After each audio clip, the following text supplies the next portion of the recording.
जमा भी ऑयली हेबनी एकदम गोटा गोटा भात रहिबो बेसी समय भी लागबनी कम समय रे आ कम तेल रे आज आमे बनैबा पनीर दम बिरयानी। तो चलंतु देखि नबा आज रेसिपी। मुझे 500 ग्राम बासुमती चाउल बा बिरयानी चाउल को 30 मिनिट पर बतुरे नहीं। एबे गोटे हेमदस्ता रे 2टी दालचीनी को खंड कर देउची, गोटे चक्र फूल फाले जाई फल, गोटे बड़ अलैच, 3टी गुजराती, 8 ରୁ 10ଟି गोलमरीच, 5 ରୁ 6ଟି लवंग, गोटे छोट चामच साहा जीरा, हाफ छोट चामच प्लेन जीरा को दे हल्का रे छेची नबा।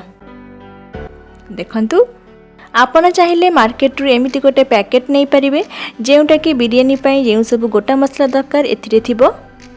तापरे गैस रे 2 लिटर पानी गरम करी नेछि। एबे सेतिरे गोटे छोट चामच रिफाइन तेल देबा, छेची के रखिथिबा मसला को देबा। भल फ्लेवर पाई मु एठी गोटे छोट चामच केवड़ा वाटर देउची। केवड़ा वाटर एठी ऑप्शनल अछि। गोटे छोट चामच लूण आउ फाले लेंबू को चिपुड़ी नेबा। सांग माने तेल आउ लेंबू देबा द्वारा भात हमर पूरा गोटा गोटा रहिबो। तापरे 2टी तेजपत्र दे कवर करी हाई फ्लेम रे पानी को फुटिबा को देबा। पानी एमती फुटी आसिले गैस रो फ्लेम लो करी केयरफुली चाउल को देबा। चाउल को पानी रे गोळई आधा कवर करी हाई फ्लेम रे फुटिबा को देबा। जेहेतु अरुआ चाउल जल्दी हो जाए पुणी आमे बतुरेई थिले 5 मिनिट को 5 मिनिट एमती चेक करी नेबे भात हेलानी कि नाही। भात जति अधिका सिझिबो तो बिरयानी हमर भल से हेबनी, जाउ टाइप रो हेजिबो, खाइबा को भल लागिबनी। भात हेबा को मते एठी 15 ରୁ 20 मिनिट समय लागिला। भात को बेसी सिझाइबानी, 80% सिझाइबा, बाकी दम देला बेले सिझिजिबो। तापरे भात को गोटे भात छणा रे छाणी देउची। सांग माने बिरयानी रो भातटा हेउची इंपोर्टेंट, तो प्रथमे ध्यान रखिकी भात बनै नेबे, तापरे बाकी काम करिवे। भात रो पेज को अलग करबा परे भात को एमती खेलई देबा। तापर एठी मु 350 ग्राम रो पनीर नेची। जेहेतु आमे पनीर बिरयानी करूचे तो पनीर को बड़ बड़ खंड करी काटी नेबा। देखंतु मु एई साइज रो पनीर को काटिची। एबे सेतिरे भला कलर पाई अल्प काश्मीरी लंका गुंड पके गोळै नेउची। मीडियम फ्लेम रे कड़ाई रे किछि तेल गरम करी नेउची। सेथिरे पनीर को दे भाजी नेबा। जेहेतु मु एठी अल्प तेल रे बनाउची तो पनीर को भाजी कि नेउची, आपण चाहिले डीप फ्राई करि परिबे। पनीर को एपट सेपट करी गोल्डन कलर हेबा पर्यंत भाजी नेबा।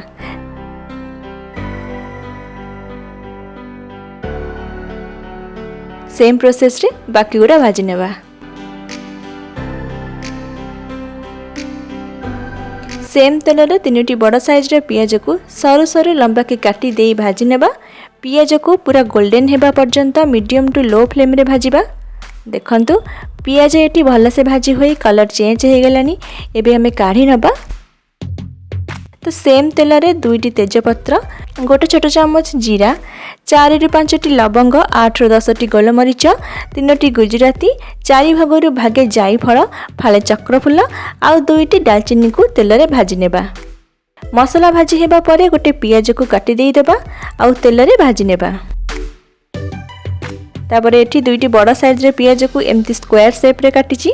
एबे को देई पियाज को टिके सॉफ्ट हेबा पर्यंत भाजी नेबा। तापरे अदा रसुन पेस्ट को दे कंचा स्मेल जीवा पर्यंत कसिबा। देखंतु अदा रसुन पियाज भल से कसी ही आसलानी। तापरे गोटे गिन्ना रे 2 चम्मच पानी नेची। एबे सेतिरे हाफ चम्मच जीरा गुंड, गोटे छोट चम्मच धनिया गुंड, 2 चम्मच काश्मीरी लंका गुंड, गोटे चम्मच मटन मसला बा मीट मसला, गोटे चम्मच बिरयानी मसला दे गोळै नबा। सांग माने पानी रे एमती सुखा मसला दे जे कोनोसी तरकारी रे देले मसला हमर पोडी जीवार भय न थाए। एबे आमे मसला को तरकारी रे दे कसी नेबा। मसला रो पानी सुखी भल से कसी हे आसिले गोटे टमाटर को पेस्ट करी दे देबा। टमाटो जल्दी हेबा पई स्वाद अनुसार लूण दे कसिबा। आउ एठी गोटे गिन्ना रे बसा दही नेची। सेथिरे अल्प लूण दे गोळै नै आमे ग्रेवी रे दे देबा। गिना धोई अल्प पानी नेउची। कंटिन्यू गोळै चलिबा। ग्रेवी फुटी आसिले आमे पनीर को देबा। सांग माने दही देबा द्वारा एठी फ्लेवर बहुत भला आसी थाए, तो दही निश्चित देबे, जमा भी स्किप करिवेनी।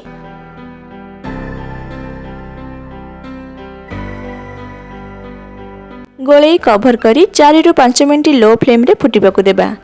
5 मिनट पर कवर खोली आउ थे गोल नवा धनिया पत्र दे गैस ऑफ करी नेबा। मु एठी दम देबा पई गोटे प्रेशर नेजी। प्रेशर को प्रथमे गरम करी नेबा सेथिरे गोटे बड़ चम्मच गुआ घिया दे मेल्ट करी नेबा। बिरयानी रे गुआ घियार फ्लेवर बहुत भल आसी थाए, निश्चिंत नेबे। एबे आमे लेयरिंग स्टार्ट करिबा। प्रथमे आमे भात देबा। देखंतु भात पूरा गोटा गोटा अछि। तापरे आमे पनीर रा ग्रेवी देबा। एबे किछि छणा पियाज को देबा। अल्प बिरयानी मसला, गोटे चम्मच केवड़ा वाटर, किछि धनिया पत्र, तापरे पुणी भात। एठी मु किछि फूड कलर नेउची। फूड कलर एठी ऑप्शनल अछि, आपण चाहिले स्किप करि परिबे। तापरे पुणी पनीर ग्रेवी दे सेम प्रोसेस रे लेयरिंग करिबा। सांग माने वीडियो पसंद आसिले वीडियो को लाइक शेयर और चैनल को सब्सक्राइब करबा को भूलिबेनी। जदि आपणक पसंद रेसिपी किसी बनाए बोली चाहूचंती तो कमेंट रे जणातु। ओनली वेज मु चेष्टा करिबी बनेबा पई।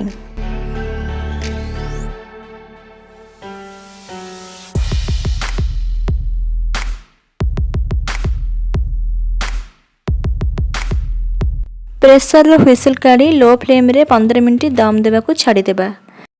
ता भितरे आमे कचम्बर बनै नबा। तो एठी मु गोटे कप दही नेइची। सेम कप रे मापी 1.5 कप पानी देउची। हाफ छोट चम्मच लूण, हाफ छोट चम्मच कला लूण, गोटे छोट चम्मच गोलमरीचर गुंड, आउ किछि पियाज आउ धनिया पत्र को छोट छोट करी काटी दे दउची। आपण एठी चाहिले काकुड़ी नै परिबे, कंचा लंका को भी छोट छोट काटी नै परिबे। एबे हमर कचम्बर रेडी होई गला। एठी हमर 15 मिनिट हेई सारिची। कवर खोली चेक करि नेबा।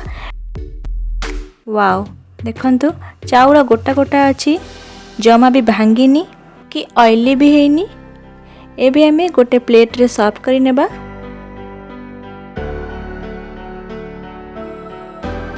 गरमा गरम पनीर दम बिरयानी को कचम्बर आपण या को लंच बा डिनर रे खाई परिबे, बहुत टेस्टी लागि थाए। तो पुणी आसीबी आ गोटे रेसिपी नै। रहूची, धन्यवाद।